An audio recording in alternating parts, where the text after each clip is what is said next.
करवा चौथ व्रत कथा। एक साहूकार था जिसके 7 बेटे और 1 बेटी थी। सातों भाई व बहन एक साथ बैठकर भोजन करते थे। एक दिन कार्तिक की चौथ का व्रत आया तो भाई बोला कि बहन आओ भोजन करें। बहन बोली कि आज करवा चौथ का व्रत है, चांद उगने पर ही खाऊंगी। तब भाइयों ने सोचा कि चांद उगने तक बहन भूखी रहेगी, तो एक भाई ने दिया जलाया, दूसरे भाई ने छलनी लेकर उसे ढका और नकली चांद दिखाकर बहन से कहने लगे कि चल चांद उगाया है, अर्घ दे ले। बहन अपनी भाभियों से कहने लगी कि चलो अर्घ दें, तो भाभियां बोली तुम्हारा चांद उगा होगा, हमारा चांद तो रात को उगेगा। बहन ने जब अकेले ही अर्घ दे दिया तो खाने लगी तो पहले ही ग्रास में बाल आ गया, दूसरे ग्रास में कंकड़ आया और तीसरा ग्रास मुंह की ओर किया तो उसकी ससुराल से संदेशा आया कि उसका पति बहुत बीमार है, जल्दी भेजो। माँ ने जब लड़की को विदा किया तो कहा कि रास्ते में जो भी मिले उसके पांव लगना और जो कोई सुहाग का आशीष दे तो उसके पल्ले में गांठ लगाकर उसे कुछ रुपए देना। बहन जब भाइयों से विदा हुई तो रास्ते में जो भी मिला उसने यही आशीष दी कि तुम 7 भाइयों की बहन बनी रहो, तुम्हारे भाई सुखी रहें और तुम उनका सुख देखो। सुहाग का आशीष किसी ने भी नहीं दिया। जब वह ससुराल पहुंची तो दरवाजे पर उसकी छोटी ननद खड़ी थी। वह उसके भी पांव लगी तो उसने कहा कि सुहागिन रहो, सपूती हो।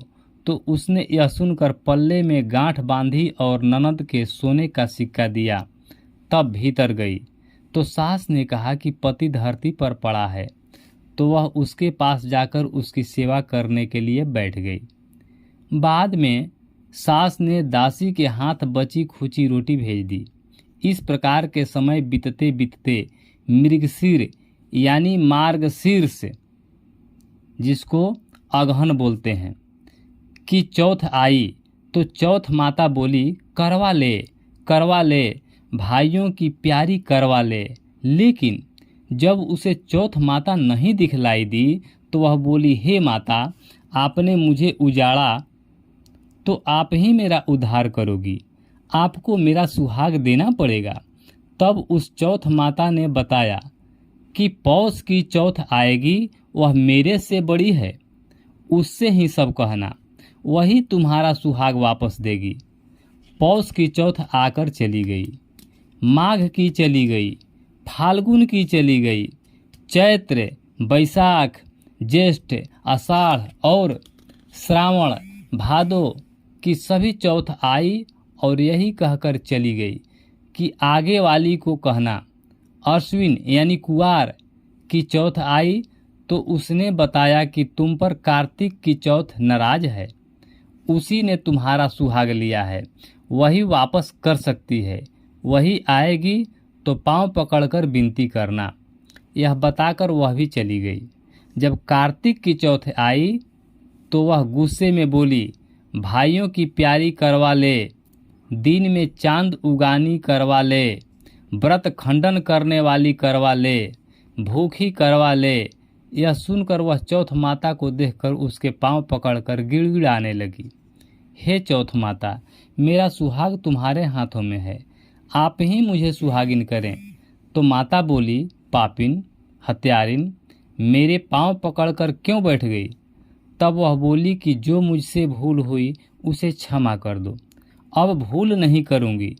तो चौथ माता ने प्रसन्न होकर आंखों से काजल, नाखूनों में से मेहंदी और टीके में से रोली लेकर छोटी उंगली से उसके पति पर छींटा दिया तो वह उठकर बैठ गया और बोला कि आज मैं बहुत सोया।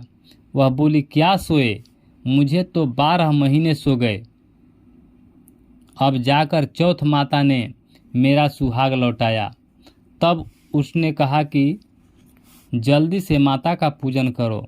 तब चौथ की कहानी सुनी, करवा का पूजन किया तो प्रसाद खाकर दोनों पति पत्नी चौपड़ खेलने बैठ गए। नीचे से दासी आई उसने उन दोनों को चौपड़ पासे से खेलते देखा तो उसने सासू जी को जाकर बताया। तब से सारे गांव में यह बात प्रसिद्ध हो गई कि सब स्त्रियां चौथ का व्रत करें तो तुम्हारा तो सुहाग अटल रहेगा। जिस तरह से साहूकार की बेटी का सुहाग दिया, उसी तरह से चौथ माता सबको सुहागिन रखे। यही करवा चौथ के उपवास की सनातन महिमा है। अब आगे चौथ व्रत कथा 2 सुने।